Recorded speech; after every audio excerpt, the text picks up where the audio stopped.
Yeah. And that brings us to scene monologue number 3. No, monologue. I have no idea what this is. Oh, it's from Rocky. Oh, man, this is so good.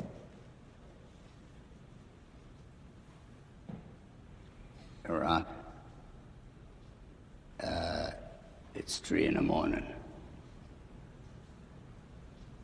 You know that I went up to your house there. They told me you was here. It's 3 a.m., kid.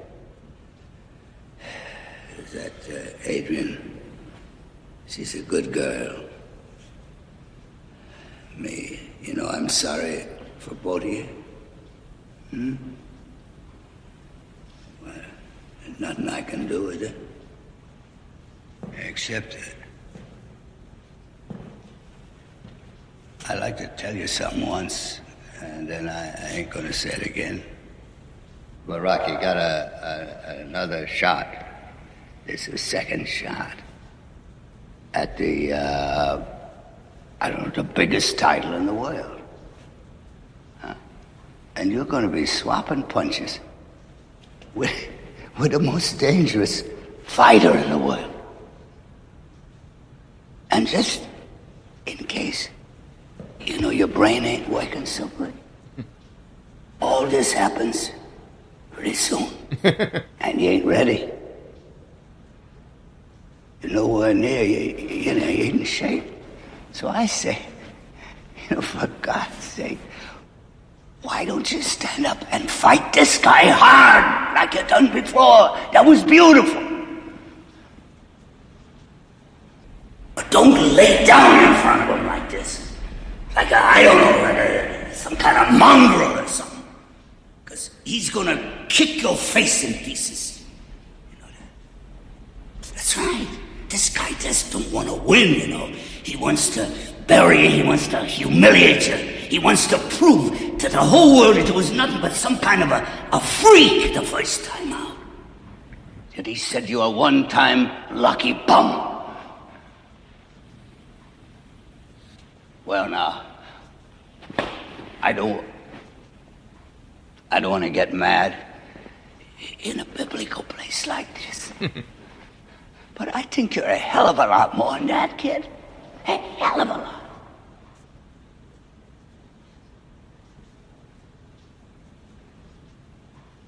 But now, wait a minute. If you want to blow it, if you want to blow this thing, damn it, I'm going to blow it with you. If you want to stay here, I'll stay with you. I'll stay with you. Yeah. I'll stay and pray. I gotta lose.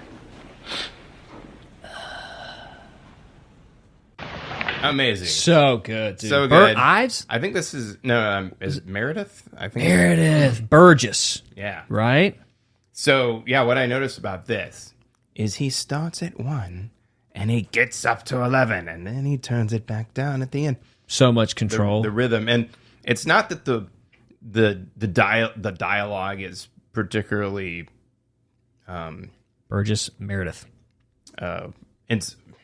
Inspiring. Well, I'm not. It's pretty basic stuff what he's saying. Yeah, it's not poetry, but yeah, the delivery of this so good is amazing. They've how he ramps up and then comes down. I mean, even that part where he says, "I'm not going to get mad." He goes, "I'm not." Right. He's trying to hold it back. Gonna get mad. And that's the best. That's the it's best. It's reserved. So, dude, it's like when you tell an actor, don't pretend to be drunk. Pretend that you're drunk, trying to pretend you're not drunk, because that's what all drunk people. Did you see that on Instagram too? I saw something like that. It's Michael Caine. Yeah. I was literally going to say that. Right. I saw that yesterday. Michael Caine. Michael Caine's the best acting coach you'll ever have. Oh, yeah. Like his 2 books on his, like, they're one's on acting and then one's like his autobiography. Or something. He did this masterclass thing back in the 80s. It's amazing. It's on YouTube. It's amazing, dude. Yeah. But he said exactly what you said. He was like, I was doing a role and I was playing a drunk, and the director's like, he's like, you're doing it wrong. You're an actor pretending that you're drunk. he was like, a drunk is trying trying to Pretending to speak be- correctly and Yeah. walk straight. Right. Is trying to pretend to be sober. Yeah, So you're exactly. playing a drunk guy that's trying to be sober. Go. You're doing the opposite, Right. yeah. But that is a really good piece of acting advice. And dude, And so this Burgess Meredith nailed it. So this is, I think we've come across the third type of monologue. This is like the locker room speech. This is get out there and go, like that rally the troops. You see, a lot of the, any given Sunday. Yeah. This is like the inspirational, we've got a job to do and let's go do it. And Right. I'm with you, win or lose. It's a pledge of loyalty. We're in this together. And, kind of summing up what we got to do and how we got to compose ourselves. Whereas the first one we saw, that's an inciting incident Right. monologue. To start the story moving Yeah, forward. the story's not about everyone getting mad and No. overthrowing the government. It's about Yeah. this guy going crazy. And then the Clint Eastwood one is sort of like bookends because that's what he says at the beginning and the end. Right. Yeah, he just wants punks to get lucky. Yeah. But this monologue right. is not that we're going to do it and we're going to take it to... Right. It was him, because that was the first movie. Right. This is Rocky 2. Yeah. And he's like, hey, you can't let him, he's gonna go out there and stomp a mud hole into you and prove that first time was a freak accident. And it's like, but I'm with you. Right. And I guess I'll sit here with you in that feeling of you and I both knowing that this is what he's gonna do to you. And he's like, what do I got to lose? But I do support you. Right. Well, and this is like usually in the 3-hero trilogy movie, the first one is like, That's all right, dude. A gnat has been in here for 3 days. It's one gnat. right.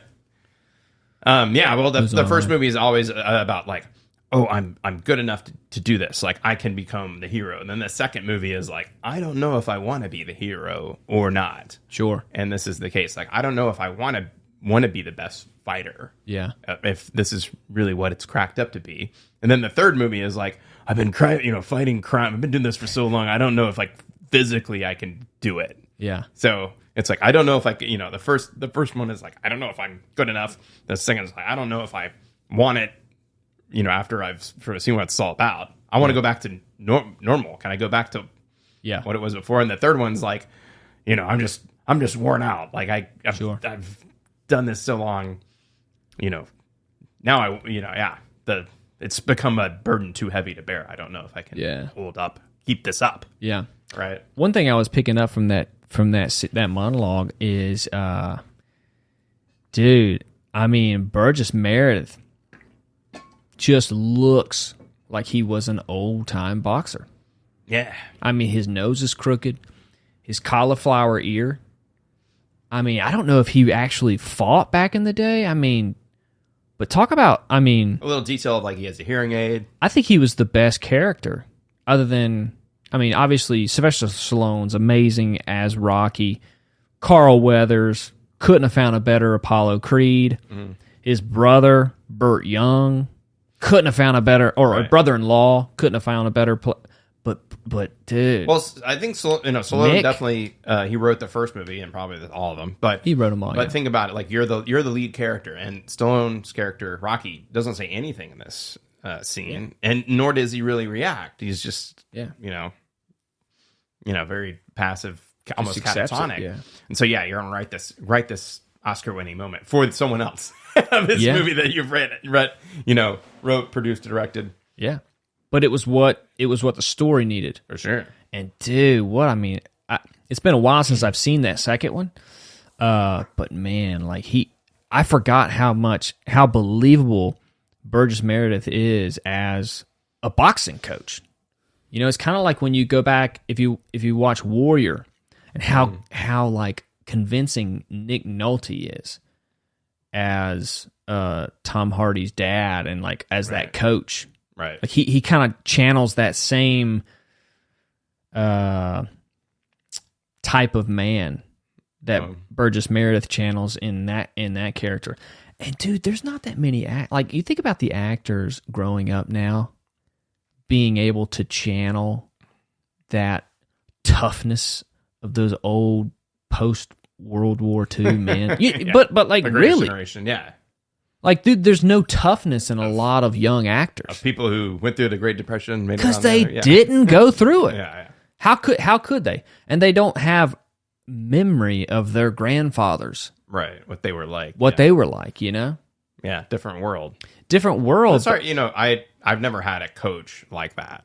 Yeah. You know, and most people haven't been in that situation where they're on like a competing on that kind of level that you would have or need a coach that delivers that speech. Yeah, it's a very select few. You know, I had my high school coach was an ex-Marine, and he was that way. And that, it's a different experience getting coached by that. Mm-hmm.